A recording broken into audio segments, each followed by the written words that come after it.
go ahead and run a search for Snapchat's co-founders. What you're gonna find is these two guys and their journey to becoming billionaires. Snapchat raised $1.8 billion. $3 billion in its But neither of them came up with the idea for Snapchat. The actual person who came up with this billion-dollar startup idea is this guy, Reggie Brown. And he went to his friend, Evan, to build this startup together. But Reggie made a crucial mistake that cost him some $2 billion, and he's really struggling to get over it. Now, this is gonna be a video about judging, and I'm just gonna give you some facts. I'm gonna source them here in the corner, and it'll be up to you to decide who screwed who, and by all means, judge in the comments. Now, there are three puzzle pieces that we use to put this thing together. One is the lawsuit. When Reggie realized that his friend was screwing him up, he took him to court. Two is a thorough investigation by Billy Gallagher. He's a former TechCrunch staffer who eventually wrote an entire book on the origins of Snapchat. Billy was also the president of Kappa Sigma, the Stanford fraternity where all two, Snapchat co-founders came from. And then the last piece is Business Insider's account of Evan Spiegel's deposition for the lawsuit. They got this leaked video of the deposition, which is now lost in the depths of the internet. But their article summarizes the stuff very well. We have exact quotes from it, and we're gonna recreate that with some of the transcripts. And again, I'm gonna link all of those below if you wanna read yourself. So here it is. In the spring of 2011, in Stanford, Reggie Brown was hanging out in a fraternity dorm room with some friends when an idea for a messaging app with disappearing messages came to him. This was confirmed by people who were in that room who spoke anonymously to Billy, the TechCrunch writer I told you about. Reggie ran out of my room after he thought he had struck gold and went to Spiegel. He just knew he would take him seriously and move forward. Evan called this a $1 million idea, and they got working on it. Now, neither of them knew how to code, so they started looking for a coder that same night with the verbal agreement that each one of them was going to become a 1/3 owner of this company. Now, at the time, the platform was supposed to be called Peekaboo. Get it? Because it's Peekaboo. And then here's an email from Evan that confirms pretty much all of this. I just built an app with two friends of mine. It's called Peekaboo, and it's a game for sending disappearing pictures to your friends. When they receive your Peekaboo, they can view it until the timer runs out, and then it's gone forever.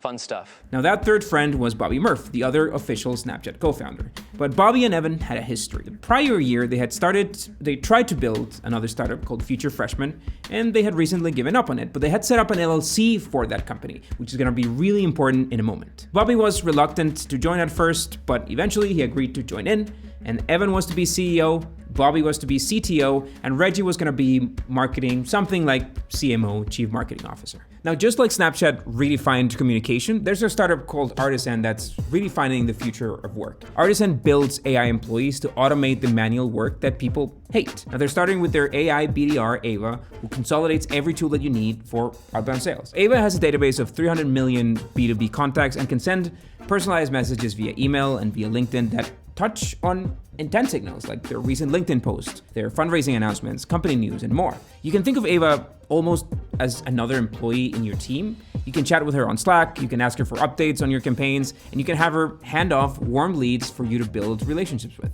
Now, the Artisan platform itself replaces the full outbound sales stack, and it has everything from a custom sequence builder to a suite of deliverability tools. Now, Artisan only launched about a year ago, but they are growing like crazy.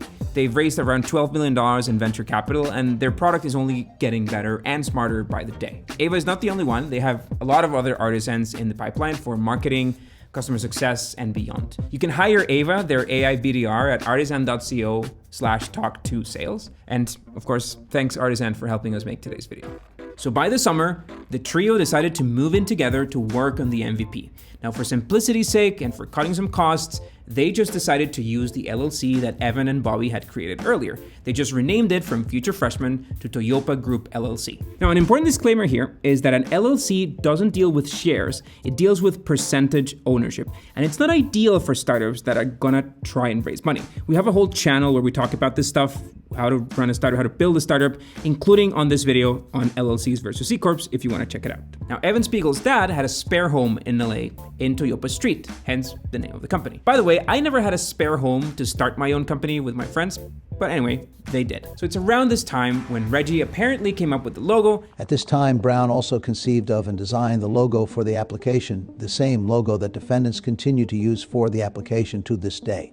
This logo is a ghost cartoon drawn in black on a yellow background. The ghost is smiling and sticking its tongue out on the right side. and then the trio filed a patent for the disappearing pictures app. They also had their first press release, which ties Peekaboo to Toyopa LLC, written by Reggie himself. They spent the summer grinding at this classic hacker house story, three best friends, working hard on this thing, but it wouldn't last. On August 16th, 2011, the founders have a fallout, a fight over the phone on a pile of baggage that the trio had carried all over the summer. The fight ends so bad that Evan decides to remove Reggie's access to everything, change all passwords, and cut contact. The problems had started in the summer. Apparently, there was some discussion to replace Reggie. Essentially, they were talking about switching me out for a different marketing person. But probably the stroke that broke the camel's back here was the patent filing itself. Because it was Reggie Brown who actually filed the patent, really the provisional patent for this idea of disappearing messages, and he listed himself first as inventor, and then Evan and Bobby as co-inventors. And this was a dangerous move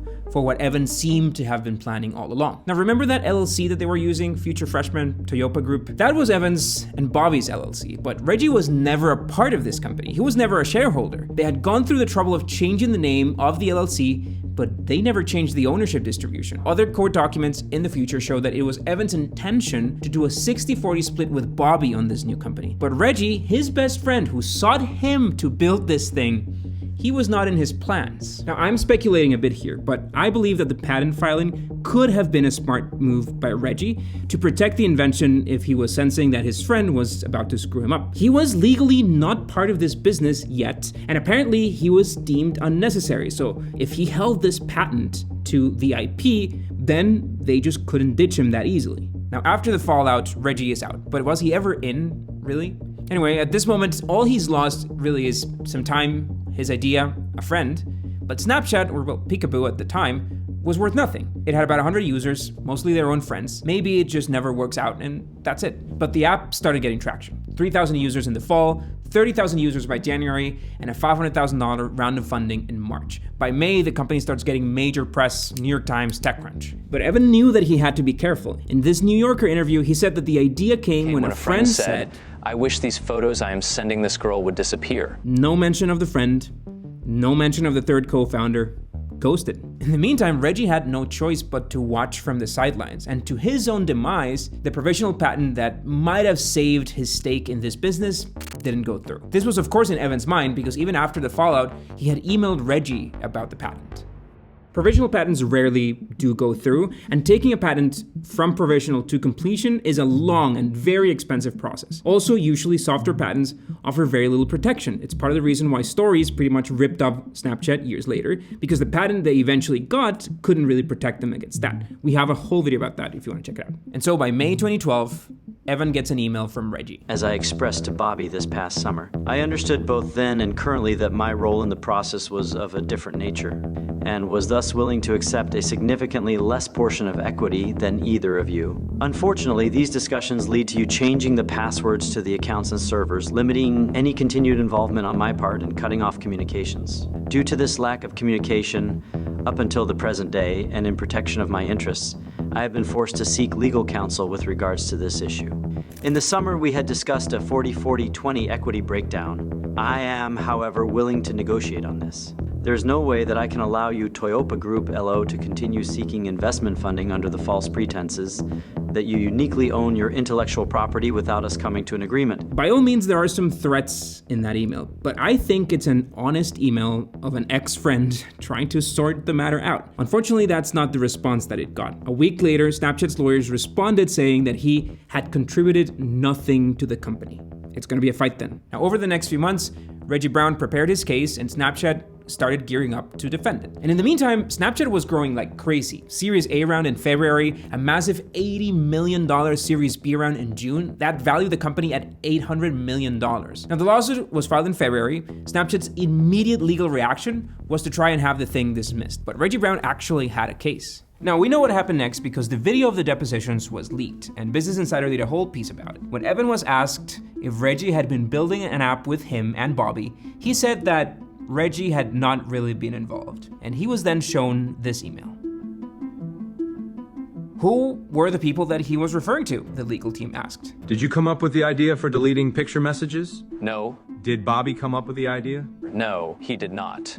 Who came up with the idea? Reggie did. Do you think Reggie deserves anything for the contributions he made on the project? Reggie may deserve something for some of his contributions. Now, these leaked recordings practically sealed this case. Snapchat had to settle on a $157 million payout to Reggie for his work, and we only know the size of that check because when the company filed their S-1, the document that's needed for an IPO, they had to refer to the case. In February 2013, an individual filed an action against us, alleging that we were using certain intellectual property that the individual jointly owned with our founders. In September 2014, the parties entered into a settlement agreement. We agreed to pay the individual a total of $157.5 million, and such amounts were recorded in 2014. According to Billy in his book about the Snapchat origins, the lawsuit had a significant effect on Evan. He was already secretive and a bit paranoid by nature, but the lawsuit, combined with Snapchat's growing public profile, made him retreat further into the bunker. Do you have any regrets? That's a really hard question for me because it's pretty clear that I lost a good friend. I regret inviting him to my house. I regret spending that time with him at my house. I regret giving him so many chances. He exploited my attempts at generosity. The generosity was giving Reggie an opportunity to work on something like this for experience that he didn't have. Do you regret Reggie sharing his idea with you? No.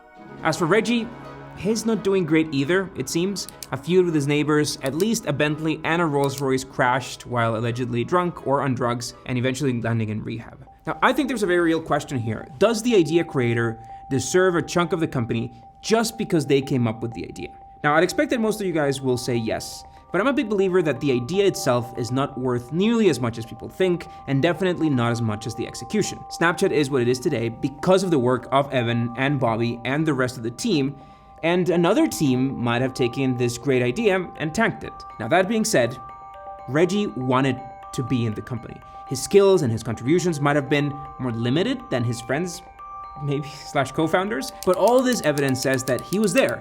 He was grinding along with them, and I don't know if he deserved to be completely ousted like that. Now, 2 pieces of unrequested advice for you guys if you're building a startup. One is make yourself indispensable to your business. Just coming up with the idea is not enough. You have to bring some other form of value long term. And 2, get your legal shed and your founder agreements in order early on. Can save you a lot of trouble. Now, what do you guys think? Was $150 million a worth compensation for just the idea and a few months of work?